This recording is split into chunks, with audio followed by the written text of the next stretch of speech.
¿Cómo les va? Muy buenos días. Tal como fue anunciado, recibimos al diputado por el departamento de Rivera, por el Partido Colorado, Tabaré Viera. Profesor, ¿cómo le va? Gracias por venir. Muchas gracias, buenos días. Antes de hablar de algunos asuntos vinculados a la frontera, no quiero dejar de preguntarle por lo que es la noticia más destacada por estas horas, la situación que se está viviendo política con el vicepresidente Raúl Sendic a partir de todo lo que es el tema de su licenciatura. Bueno, en fin, ¿qué reflexión le merece todo este episodio? Sí, realmente ha causado una verdadera conmoción esa noticia, sus declaraciones. Digamos que ahora con la conferencia de prensa que dictó ayer y volvió a asegurar de que va a traer documentación, yo creo que lo razonable es, bueno, esperar a que traiga la documentación, a que llegará hoy en día en 24 horas máximas, pocas horas debe estar acá. No se puede demorar mucho. Yo creo que no se puede ni se debería. Bueno, lo penoso es esos vaivenes y que no haya quedado claro desde un principio su situación, ¿no? En un vicepresidente de la República, donde incluso hay algunos documentos, algunas comunicaciones que firma como licenciado, bueno, pero anunciado que fue en las últimas horas de ayer, de que va a aportar la documentación, lo serio es esperar a que esté la documentación. Claro, ahora también la investigación realizada por nuestros colegas del Observador fue bastante clara en el sentido, por ejemplo, de llamar a la universidad y que se diga que ya en ese centro de estudio por lo menos no se está dictando ninguna licenciatura. Es difícil pensar en una licenciatura de un año, por ejemplo. Bueno, no existe, sería muy sui generis. Las licenciaturas son de 4 años o 5 años. Y él había dicho que en realidad no había cursado una licenciatura, que era un curso, pero bueno, volvió ahora a echar para adelante, a decir que va a aportar, que hizo la licenciatura y que va a aportar la documentación.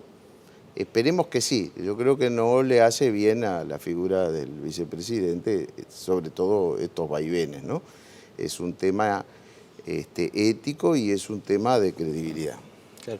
Y usted también, de alguna manera, me consta que ha habido cierta preocupación o que han estado hablando, por lo menos a nivel de la bancada, en torno a las implicancias legales que esto podría llegar a tener. Sobre todo por lo que usted mencionaba al pasar, la firma de documentos. Bueno, eso es lo que evidentemente si se confirma que no es licenciado y si hay documentos que están firmados como licenciado, queremos tener informes jurídicos que nos asesoren en cuanto a las implicancias de esos documentos, que algunos son resoluciones de la propia Cámara de Senadores, ¿Pero es habitual, por ejemplo, que vengan documentos de la Cámara del Senado firmados del licenciado Raúl Sendic? Sí, en el día de ayer votamos una ley con media sanción que venía, por lo tanto, con comunicación del Senado, en la que estaba el licenciado Raúl Sendic. Entonces, esa es una de las dudas que está, más allá de que evidentemente acá no hay un delito, ya se han pronunciado varios juristas, no hay un delito bueno, en el que pueda recaer un juicio político, porque bueno, no ha habido ejercicio ilegal de una profesión y está en todo caso penado con una multa. Y no tiene un carácter que pueda promoverse un juicio político. Hay entonces un tema ético y personal en la que tendrá que decidir el propio Raúl Sendic y su partido. ¿Le parece que eventualmente esto debería llevar, esto es muy subjetivo y usted me podrá decir es una decisión personal, pero también de alguna manera todos los integrantes del sistema político pueden opinar e incluso varios integrantes de su partido se han manifestado en ese sentido? ¿Cree que es una situación que ameritaría, por ejemplo, una renuncia de Sendic? Sí, yo creo que, yo creo que acá la figura, la persona, penosamente, del vicepresidente de la República ha sido cuestionada, y no porque, como se ha querido hacer entender, haya una persecución o una orquestación de adentro o de afuera, como incluso se dijo de su propio partido. Creo que la sucesión de hechos, las responsabilidades que han quedado claras en su gestión en ANCAP, creo que incluso es mucho más grave lo que fue su gestión en ANCAP y las responsabilidades que tiene, y vamos a ver qué pasa después en la justicia, que este tema que tiene una implicancia ética de no haber aclarado convenientemente una situación o incluso haber mentido. Yo creo que sin duda que está con problemas políticos serios y bueno, va de la conciencia, de la sensibilidad y de cómo trata el tema a su sector y su partido, pero en otros países ha sucedido de que han dado un paso al costado y han renunciado. Profesor, le cambio de asunto. Usted está integrando un grupo de trabajo para analizar con Cancillería, otros actores del gobierno, también los intendentes y bueno, representantes del Poder Legislativo, la situación de la frontera. Un grupo de trabajo que usted valoró especialmente, por lo menos cuando se formó. Todo el mundo sabe que usted es un hombre netamente de frontera, ya de Rivera, fue intendente durante muchos años. ¿Es algo no muy habitual esta conformación de un grupo de estas características? Sí, yo valoro positivamente porque nosotros vivimos en un país en el que tenemos una enorme frontera, ¿no? Es un país casi todo de frontera. Y al ser pequeños territorialmente, esas fronteras, en definitiva, digamos, permean para bien o para mal para todo el territorio nacional. Entonces, sin duda que es un tema a tener en cuenta, no solo por los ciudadanos, que ya es importante que viven en la frontera, sino por todo el país. Y hoy está viviendo nuevamente problemas serios. Las fronteras con Argentina, incluso desde hace más tiempo, y las fronteras con Brasil, que tienen además la característica de ser de mucho más fácil acceso que las con Argentina. Tenemos problemas económicos, nuevamente el tipo de cambio, los costos, una serie de factores han hecho que perdiera competitividad el comercio o la industria, la actividad económica de la frontera con Brasil y nuevamente, bueno, se ha detenido la actividad, el crecimiento con pérdida de empleos importantes. Por ejemplo, en el departamento de Rivera casi se ha triplicado el seguro de paro. Hay una pérdida importante de fuentes de trabajo, han comenzado a cerrar nuevamente locales y eso amerita a tener una atención, cosa que estamos reclamando desde hace bastante tiempo, casi un año. Entonces, por eso yo valoro y destaco esta actitud del presidente de la República, que después de su visita a Artigas y tomando conocimiento de esta realidad in situ, bueno, le ha dado la orden al canciller que convocó a una reunión con intendentes, los 5 intendentes de los departamentos fronterizos con Brasil, todos los diputados, con participación del Ministerio de Turismo, del Ministerio de Economía, de la Oficina de Planeamiento y Presupuesto. Y hicimos una reunión excelente, de más de 2 horas de duración, donde allí se analizó esa realidad y se expuso algunas ideas, algunas propuestas de solución. Y definitivamente entonces se conformó un equipo de trabajo que va a trabajar con plazo de 2 meses para tener algunos resultados. Lo que dice mucha gente, a veces con mente medio montevideana, capitalina, es, bueno, pero el que vive en la frontera sabe que está expuesto a estos vaivenes. Es habitual que el tipo de cambio fluctúe. Cuando yo era chico, allá por mediados de los 80, casi la década del 90, era muy habitual y también muy favorable el tipo de cambio al lado brasileño. Esa situación después se revirtió. Incluso tuvimos bastantes años, algo que no era muy habitual, de un tipo de cambio que favorecía el comercio que estaba del lado uruguayo. ¿Por qué entienden que esta vez es especial? No, nosotros y por eso se terminó estableciendo líneas de trabajo que tienen que ver, una con la coyuntura, que son este tipo de avatares, el tipo de cambio que fluctúa, que varía, que hace que los precios se queden más baratos de un lado o del otro de la frontera, y algunos otros aspectos coyunturales. El costo país está incidiendo, porque ahora ya no es tanto el tipo de cambio, porque el dólar ha subido también en Uruguay de manera considerable, hay una inflación importante en Brasil, entonces no todos los precios están más baratos del otro lado, pero lo que hace la mayor diferencia es el costo país, es decir, los altos impuestos, pero eso no aplica los para costos todos. de las tarifas. No solamente para el... Sí, no solamente para la frontera, por supuesto, pero en la frontera tienen que competir con un comercio al lado que tiene costos mucho menores. Y eso hace diferencias importantes. En el resto del país también soportan eso, pero bueno, en definitiva la población tiene que morir comprando en esos comercios. Pero hay una situación entonces coyuntural que debe ser atendida porque hay medidas que podrían ayudar a bajar esos costos y a ser más competitivos. Es decir, ese sería el objetivo, devolverle competitividad al comercio, a la actividad económica en los departamentos de frontera. Por ejemplo, haciendo una consideración en el IVA, el insistir en cobrar el 22% cuando no se vende nada, el 22% de cero es cero, digo yo.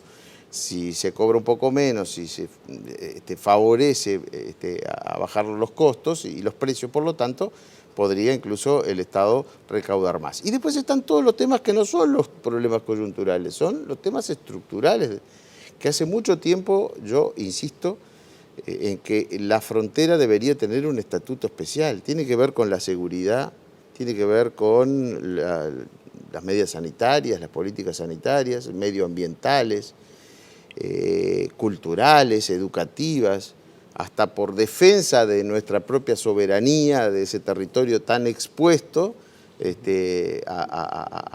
digamos, a la influencia cultural brasileña, deberíamos tener políticas especiales de fronteras, que lo tiene el Brasil, que lo tiene el Brasil.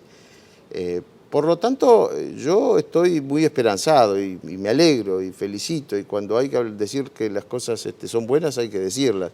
Es buena la iniciativa del presidente de la República, fue buena, vamos a trabajar en ese equipo, en mayo nuevamente se reúne este grupo de trabajo para analizar los avances que puedan lograrse, ¿no? ¿Va a tener algo para mostrar el presidente cuando vaya a Rivera el próximo fin de semana, que viene ahora, no el otro, a desarrollar el Consejo de Ministros? El 5 o 6 de marzo que va a estar, sí, por lo menos de que se está trabajando, y eso ya es bueno. Hay un ámbito de trabajo, hay una hoja de ruta y hay un plazo.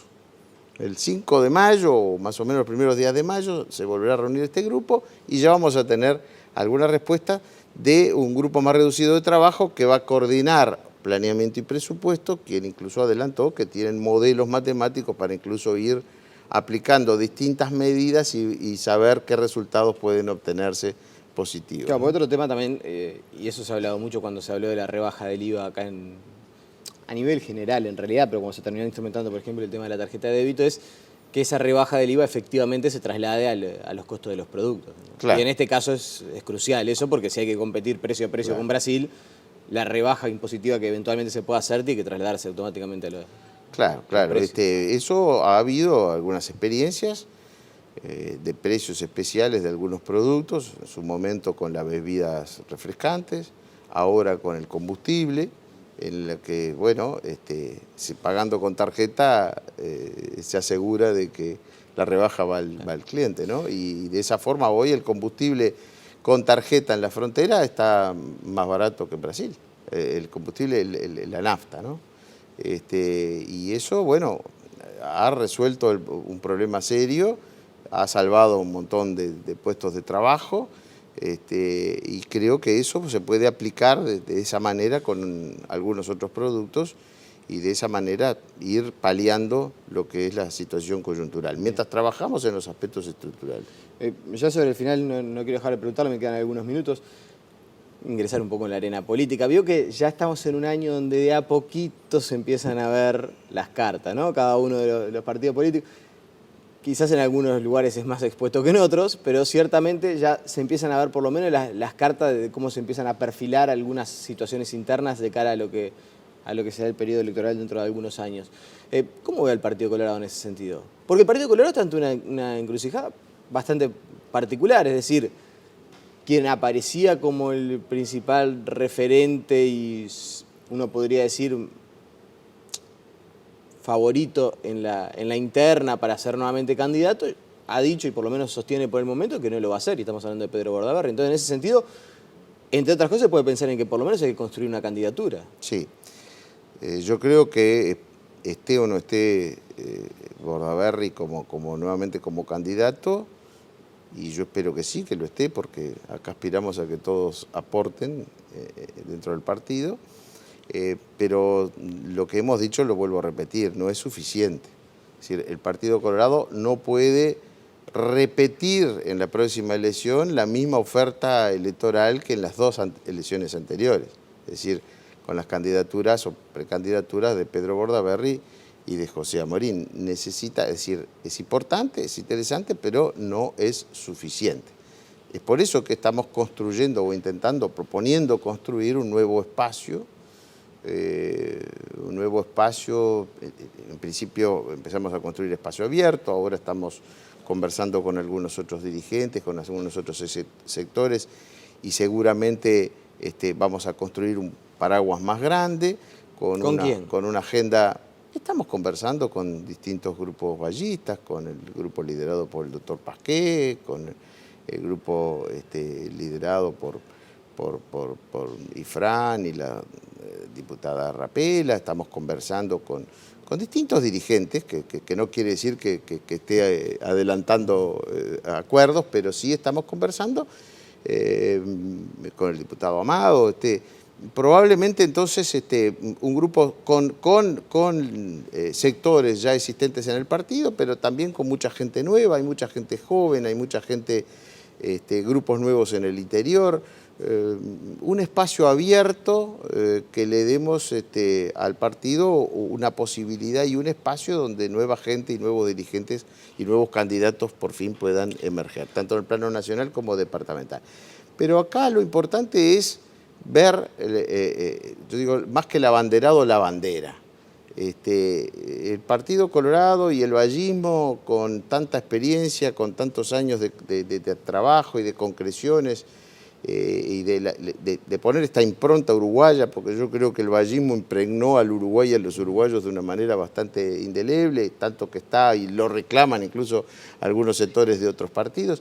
Ese partido es el que tiene, que en su momento, con Valle Ordóñez y con tantos otros, miró los cambios y el futuro del país con coraje, con imaginación y con inteligencia. Bueno, es el que tenemos que trabajar para proponerle al Uruguay los cambios con credibilidad que necesita. Cambios que tienen que ver en el desarrollo del país y en el desarrollo integral, aquí en los temas de frontera, en los temas del interior, tantas veces postergados, la equidad territorial, con posibilidades entonces de desarrollo global, de desarrollo humano, con equidad y con justicia social. Eso es un principio que nos viene del pasado y que tuvo su éxito, que hizo del Uruguay feliz y justiciero en su momento y que nosotros procuramos ahora. Bueno, veo que se dice que el vallismo es una corriente política de las ciudades y no tanto del interior o de tierra adentro.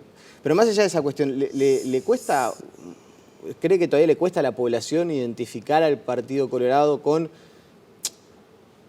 ese sentir, yo no sé llamarle la centroizquierda, pero usted entiende lo que yo le digo, más allá de la etiqueta ideológica, de si es centroizquierda o no, con la socialdemocracia, ¿le está costando reencontrarse con esa socialdemocracia el Partido Colorado? Por lo menos la sintonía con la gente. Yo creo que acá hubo errores que hay que aceptar. ¿Cómo cuál, por ejemplo? En la conducción. Yo creo que en algún momento el partido, o la mayoría en el partido, su conducción, cambiaron el discurso tradicional, vallista, humanista, sensible, por un discurso más parecido al del herrerismo. Yo a veces digo, broma en serio, se herrerizó el discurso. Nunca fue así el Partido Colorado. Nuestro discurso, nuestra propuesta, nuestro relato es en base a desarrollo, a producción, a trabajo, a la representación y a la defensa de los más humildes y a la justicia social a través de las leyes, haciendo renovaciones a través no de revoluciones y de evolución.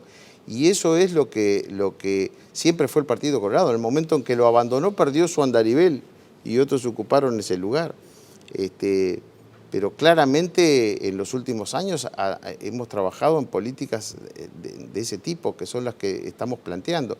Políticas de estímulo a la inversión, de estímulo al desarrollo sectorial, privilegiando las zonas menos privilegiadas. O con más dificultades, como lo fue la ley forestal en su momento para desarrollar gran parte de tierras que no eran muy productivas para la pecuaria, o como fue atender particularmente a la frontera en otro momento de coyuntura con el sistema de Freixop, o como fue la creación de línea, todo en el gobierno del doctor Sanguinetti, el primer gobierno del doctor Sanguinetti, la creación de línea, la creación del INAVI, que permitió la reconversión de la industria vitivinícola, es decir, políticas desde el Estado. Nosotros creemos en un Estado presente, no en un Estado prescindente, ausente, en un Estado presente para asegurar esas equidades y para promover justamente el desarrollo desde las políticas del Estado, algo que hoy está careciendo. Tabaré Viera, le agradecemos su presencia esta mañana aquí en Tele Buen Día. Gracias, yo soy el agradecido. La pausa y seguimos con más noticias.